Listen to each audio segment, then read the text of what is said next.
So this morning I want to speak to you. First and foremost, as an old man. I forgot to put these on before I came up here. This morning I'd like to speak to you as a friend, as a husband, as a dad, as just another person who has walked through deep and dark valleys. As many of you have walked through deep and dark valleys. Valleys where you question things and you don't know if the question that you're asking is right or wrong. Is it reverent? Is it prayer, or is it irreverent? And you just find yourself confused. You see, plans are great to have. I have 1,000,001 plans. Plans are great, but reality is greater than our plans. And sometimes reality has a way of not just wrecking our plans, but crushing our plans in such a way to say that reality wins. That sometimes things don't work out. Sometimes they don't work out simply because they don't work out, and sometimes they don't work out because of other people. Things that other people do. Sometimes they don't work out because of what we do. Things that we do wrong. Sometimes they don't work out just because they're not supposed to be. And at the end of the day, that means that some dreams won't come true. Worse than that, it means that some of our plans won't come true. It means that two people might not live happily ever after. It means that you might not get to see the opportunity that you want for your children in their life. It may mean that you never purchase a high chair. It may mean that that prodigal son or daughter never comes home. It might mean that it looks like that money will always be a problem in your life and in your marriage. It looks like that dream job isn't really going to be the dream job after all. And depending on how you perceive God, how you know God, perhaps what kind of church you went to as a kid, or maybe what you were taught about God, when you see those big dreams and those plans that crumble, you might develop this internal sense of panic or anger. Because after all, hey, God, you promised me. After all, God, you owe me. Now, you would never say that out loud, but we've thought it. So why does God owe me? Because we say this to ourselves, because God, I obeyed all the rules. I did all the things. I've been faithful. I've served you. God, why are you allowing this bad thing to happen in my life when I have done all these things for you? And it's easy to find ourselves in this place where we're expecting good from God who is good, but when we look at our life, we don't see good. And your desires and your dreams aren't falling together in the way that you had hoped in life. And to make it worse, when you look around you, it looks like everyone else's life is just so smooth. Part 5 in our series of David. In the life of David, we're going to ask the question that David's life answers for us. What should we do? In those moments where we don't see the good, where we don't experience the good, when in fact we're feeling like what is coming into our life is evil. What do we do when our dreams, when our plans don't come true? Now, I want to be very clear about this, so please hear me clearly as I say this. We're going to study some broken dreams of David today. But David's broken dreams are because of his sin. But there are some of you that your broken dreams, that your plans that are crushed are not because of sin. Let me say that again. There are some of you that your broken dreams and your plans that have been crushed are not because of sin. But the truth of this message, the truth that David comes to, that he says back to God, will be relevant for you. When David was in his 20s, he was on the run from King Saul. He was on the run for his life. David did what many of us do when our plans don't come true, when our plans don't work out. He panicked. He made bad decision after bad decision. He took matters into his own hands. But it was during this time of his life that he learned this valuable lesson that we're going to study today. 9 years after David becomes king, he falls into sin. We're not going to study this in its depth, but we will later on this fall. David sends his men off to war, but doesn't go with them, and we don't know why. David gets up from sleeping during the heat of the day, and he sees a woman bathing, and David sends messengers to inquire as to who this woman is. They come back and they tell him that she is Bathsheba, the daughter of Eliam, the wife of Uriah the Hittite. David then sends the messengers back to get her, brings the woman to where he is, and he commits adultery with her. After some time, Bathsheba sends David a message and says that she is with child. So David calls her husband Uriah from the battlefield for the sole purpose of having him spend time with his wife so that Uriah and anyone else would think that the child was really his. But Uriah refuses to go home. So David gets him drunk, and Uriah still refuses to go home. And so David then sends Uriah back to the battlefield with a letter that's sealed. And he says, don't read it, only let Joab read it. The letter said to put Uriah at the hottest part of the battle and then retreat from him. Then David has Uriah murdered. David then takes Bathsheba as his wife, and his plan looks like everything is okay, but the Bible says this, I love this statement, but the thing David had done displeased the Lord. About a year later, Nathan the prophet comes and he tells David a story that makes David enraged, only for Nathan to point out that David's sin is the point of the story. David repents, but as we said earlier in the series, every sin comes with its consequences. Years later, the consequences of David's sin start to arrive, and David's oldest son, Amnon, next in line for the throne. Amnon is consumed with lust for his half-sister Tamar. And in an effort to fulfill his lustful desires, he pretends to be sick, and he asks his father if Tamar can take care of him. And so as his father sends Tamar to take care of him, Amnon forces himself on her and rapes her. David finds out what Amnon has done. He's angry, he's furious, but he did nothing. Some have inquired as to why David did nothing, and to be perfectly honest, we don't know. A good thought might be that he lost moral authority with his children, but the Bible doesn't say. After a couple of years, Absalom, he throws this party for his family. He invites everyone, but David isn't there. And when Amnon is drunk, Absalom has him killed. And when David finds out that his oldest son is killed by his favorite son, David does nothing. So Absalom flees the country, and 3 years later, David invites Absalom back to Jerusalem. So Absalom comes, but David refuses to see him. He wants him back close to him, but David doesn't actually see him. And for the next 2 years, Absalom is trying to see his father David, but he is ignored again and again, and Absalom becomes angry and more angry as time passes. And Joab isn't helping Absalom get David's attention. And so Absalom, he sends his servants to Joab's field, and he lights the fields on fire and has them burned. And finally he gets Joab's attention, and Absalom says, help me see my father. Long story short, Joab sets the stage for David and Absalom.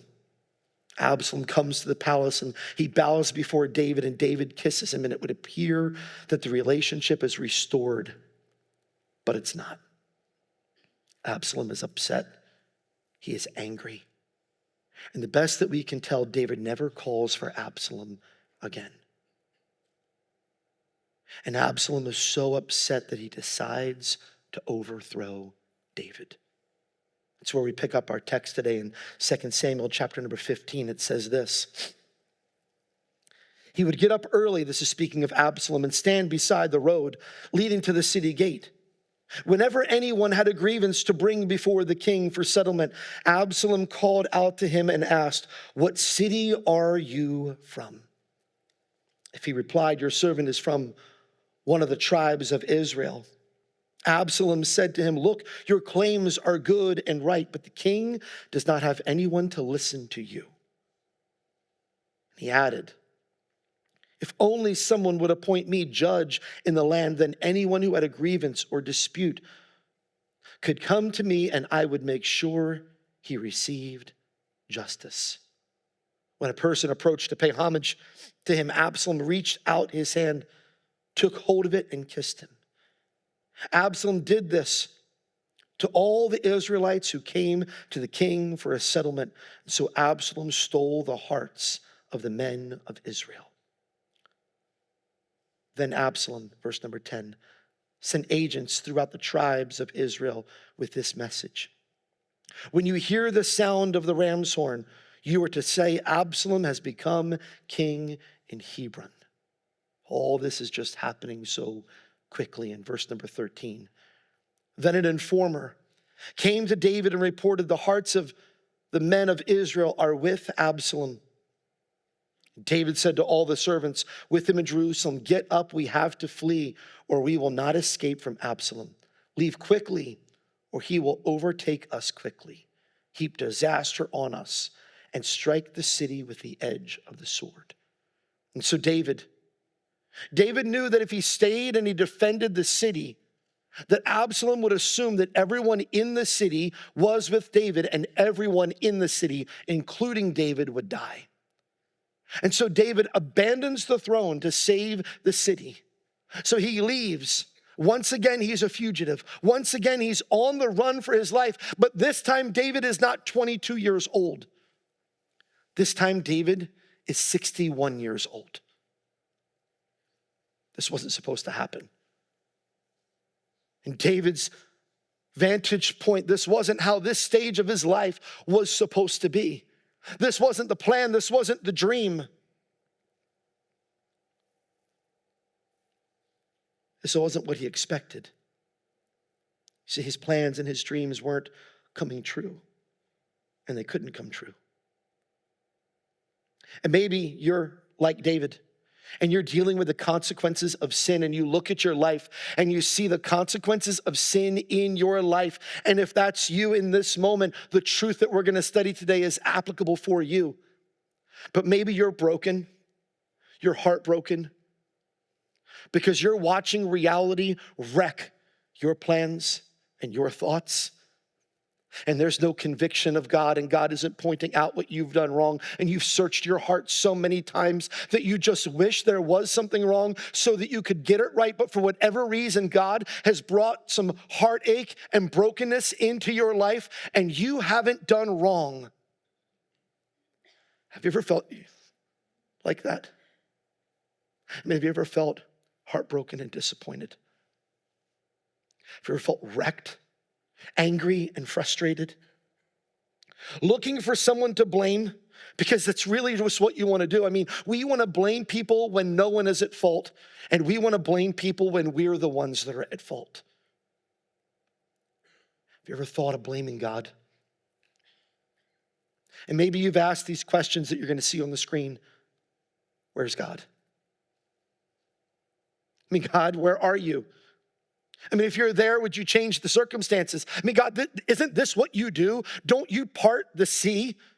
Don't you cause bread to fall from the heaven? Don't you cause things that were dead to be alive, blind people to see? I mean, isn't this what you do, God? And if this is what you do, then God, why aren't you doing it for me?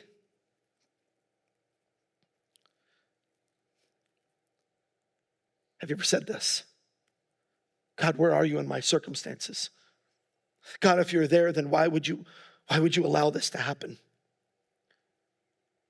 And after a while, maybe you ask the question, what's the point? If this is what it's going to be, then why am I even trying? I mean, if this is what reality is, then why am I trying? Why doesn't good happen in this situation and just make everything better? Why doesn't the good that I've done count to make this circumstance different?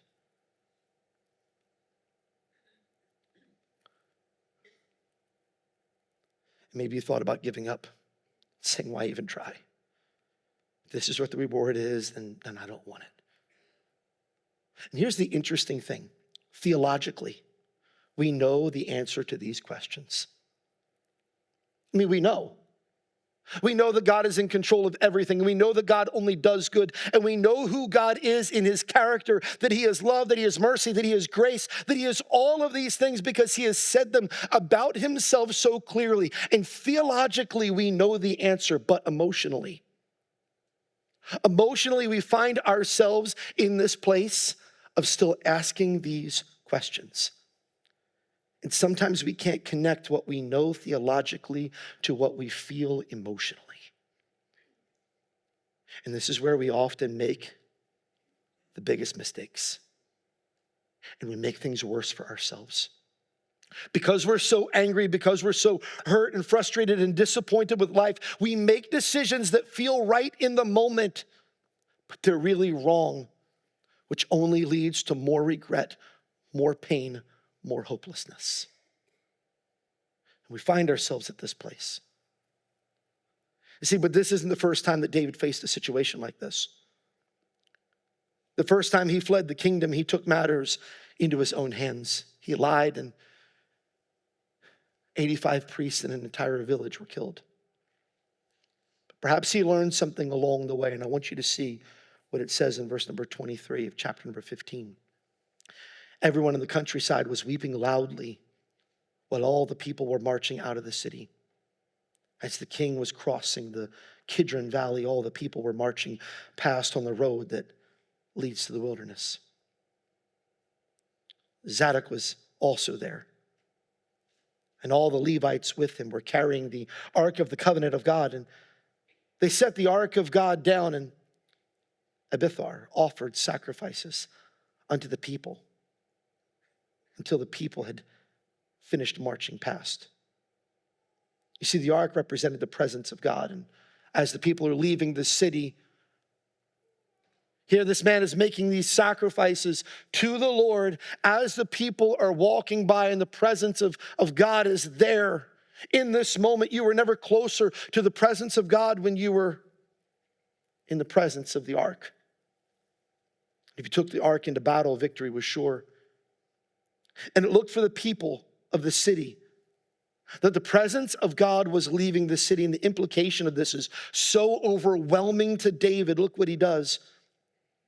Then the king instructed Zadok, return the ark of God to the city. Catch this. If I find favor with the Lord, he will bring me back and allow me to see both it and its dwelling place. If God chooses to bring me back, then God chooses to bring me back. I'm not going to take matters into my own hands. I'm not going to try and figure this out my way. Look at what he says next. However, if he should say, I do not delight in you, then here am I. He can do with me whatever pleases him. Here's what David's saying. Not my will. Your will be done. Hey, every time I try to do things my way, I just mess them up. Every time I take matters into my own hands, it doesn't work out. He's saying, listen, I'm not going to lose everything. I'm not going to lose my world, even though I feel like I'm losing it all right now. When my plans and my dreams are broken, I may lose everything around me, David is saying, but I'm not going to lose my confidence in God. He chooses not to abandon God, even though it felt like maybe God wasn't with him. And David here, he chooses to realize that God put me in position, and God can put me where he wants, and God can do with me what he wants, and God can take me away from this. And I'm not going to lose focus of the fact that God is in control, and I'm going to look to him. See, either we believe that God is all powerful and that God is in control, or we don't. So all too often what happens to us is we don't get the things that we want in life, and things don't work out the way that we plan and that we dream. And when things don't work out our way, we say, God, why are you doing this to me? God, why don't you change this? And we forget what God has said about himself, that he is in control, that he is sovereign, that he holds it all in the palm of his hand. In fact, it all holds together because of his hands. And all too often we look at our life and we look at our circumstances and we look at our broken dreams and we look at all of the things that we dislike, that if we could change them, we would change them in a moment. And we forget to look at those things, realizing and believing and trusting that God is in control. Back to David and Absalom. Absalom shows up and he takes the city, but he doesn't have the throne because David's still king. And this is where Ahithophel gave Absalom counsel to go after David while he was weak, but Absalom chose different counsel. And you might think, lucky for David. No, David prayed that the counsel of Ahithophel would sound like foolishness. And David realized that he's going to have to fight and defend himself. And so he divided the people up. And he says, we're going to fight, and I'm going to fight with you. And the people insist that David doesn't fight. But then David instructs those who are about to fight. And here's what he says in 2 Samuel 18:5. Treat the young man Absalom gently for my sake. All the people heard the king's order to haul the commanders about Absalom. Then David's forces marched into the field to engage Israel in battle, which took place in the forest of Ephraim. Because this battle was in the woods, numbers didn't mean as much, but experience meant everything. And 20,000 men died in this battle. It says in verse 8, the battle spread over the entire area, and that day the forest claimed more people than the sword. Eventually Absalom is caught. And instead of being taken prisoner, Joab kills him. Once Absalom is dead, his army stopped. In fact, the Bible says that they all just went home. And David is told that Absalom is dead, and David mourns for his son so much that David's soldiers are afraid to celebrate the victory. And Joab goes and says to David, your mourning is making the men feel like you wish they were dead and that your son lived. It was a heavy victory because David loved his son Absalom. David returns to Jerusalem as king, but his world, his life would never be the same. 9 years later, David dies at the age of 70. And it's amazing how we see all of David's faults and his failures in these accounts, and with all of David's flaws, there's one thing that he never lost. With all of David's sin, his lies, his deception, the adultery, the anger that was not checked, everything that we can look at in David's life where we look and just say, David, you missed it so bad. For being a man after God's own heart, David, you're just a wreck. There's one thing David didn't lose. It was his confidence in God. David was confident in God. And so I'm going to tell you, if you're heartbroken, if you're disappointed, if you're angry, if you're frustrated, if you're overwhelmed and hopeless, I want you to listen to me. The foundation of our faith is not in answered prayers. It is not in happily after ever endings. No. It's always a mistake to wrap our faith in God around the fulfillment of our plans, of our dreams, of our wants, our wishes, our desires. See, the concept of my dreams coming true and seeing God is good versus my dreams don't come true and I don't believe in God or I think God is doing bad, both of those two scenarios are flawed. Because God is good whether he does good in my life or not. And God is good and he is doing good even if the things that I see look evil, he's still doing good. See, dreams and plans that don't come true, prayers that don't get answered. They say nothing about the presence of God, the goodness of God, the faithfulness of God, the power of God. The story of David should be a reminder to us that when we feel forsaken by God, it's not true. We're wrong. We're mistaken. To assume from circumstances that God is not real or that God is not for us, it's just not true. In fact, David would say, no, don't make that mistake.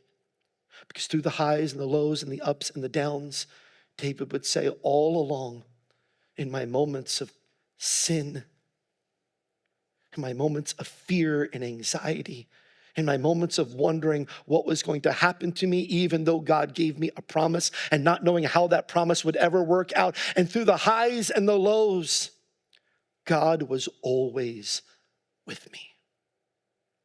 And you and I, we would do well in our brokenness, in our fears, in our hopelessness, in the moments of our unanswered prayers, to do as David did. And you say, what did David do?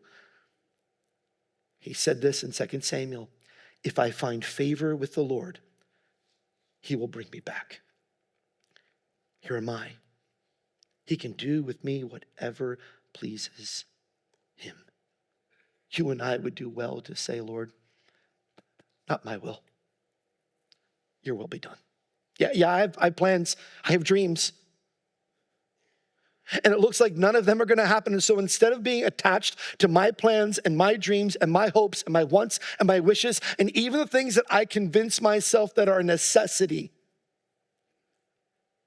God, I'm not going to do it. Your will, your way, your time. I'm not going to look at my thing. I'm not going to look at my wants, my dreams. And it might be a moment of prayer where you sit down and you talk to God and you say, God, I know I've prayed. I know I've cried. I know I've wished. I know I've dreamed. I know I've planned.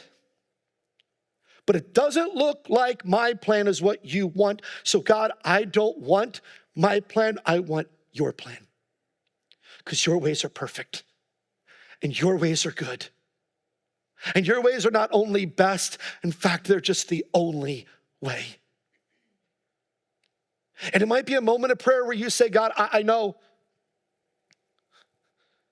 I've prayed, I know I've planned, I know I've dreamed. And God, I may lose my world. I may lose hope. I may lose everything I want, but Lord, I'm not going to take my eyes off of you. God, I'm not going to lose my confidence in you. Lord, I'm not going to abandon you, even when my flesh tells me, even when my flesh lies to me, that you have abandoned me.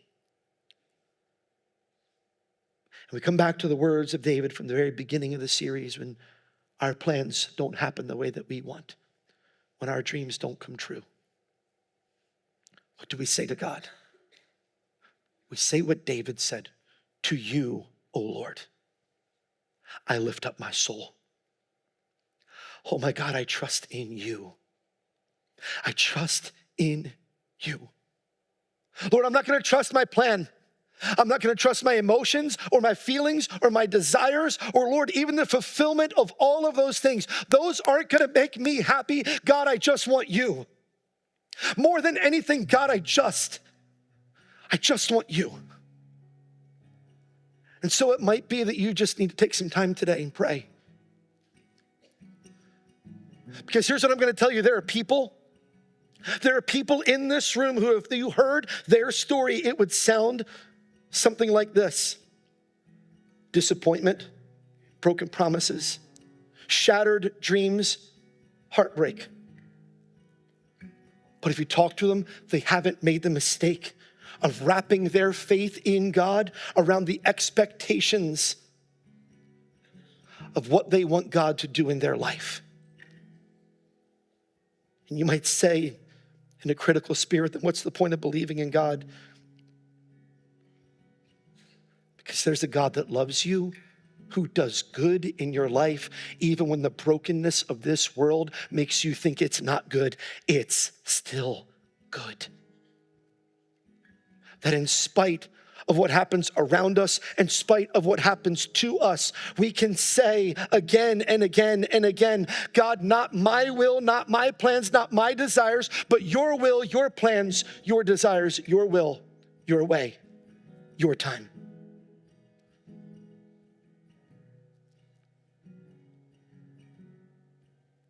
And this might be a difficult message for you. Then here's what I would say. With open arms, the burden and the weight that you're carrying, cast it on him. See, you and I were never meant to carry the thing that distracts us from seeing God for who he is. And we carry the weight and the hopes and the plans and the dreams that we have, along with the disappointment and the hopelessness, the despair. And we allow those things to take our eyes off of him. What if this morning we just said to you, oh Lord, I lift up my soul. What if we just said, Lord, you told me to call you Father, and you're a good Father. So Father, to you, I lift up my soul. I don't understand what you're doing, and I don't understand why you're doing it, and I don't understand why you didn't answer these prayers, and I don't understand why I feel so hopeless in all of it. But God, if this is what you want, Lord, I'm not going to lose my confidence in you. Lord, I lift myself up to you. You're all my hope. You're everything. So in a moment when we sing, you might not want to sing. You might just want to sit right back down where you are and talk with God. You might want to stand silently and just pray. You might want to pray with the person next to you. And if that's you, just reach over and grab them and pray with them.